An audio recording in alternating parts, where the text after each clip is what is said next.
നിങ്ങളെ ഉപ്പന്റെ പേരായത്, നിങ്ങളെ കെട്ടിയവന്റെ പേരായത്. യൂസഫ് ലവ് സുബൈദ. പോരെ? ഏത് ദായ? ദോശന്റെതാ. ദോശക്ക് ഏത് ദായ? നദിന്റെതാ. നദിക്ക് നദിന്റെതാ. അതല്ലേ ഇതല്ലേ? അങ്ങനല്ലേ? ഇതെന്താ ഭരണി ഭൈരവന്റെ ഭയ്യാണല്ലോ സുബൈദക്ക്.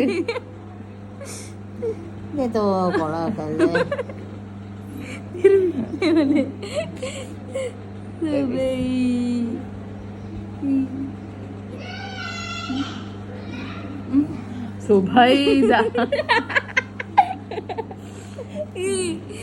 ലവും കൂടി. നല്ല വെയിലാക്കുണ്ട് മക്കളെ, അന്ന് കൊണ്ട് ചിക്കില്ല. Love Yusuf love Zubaida. നല്ല ലവ് ഇല്ല.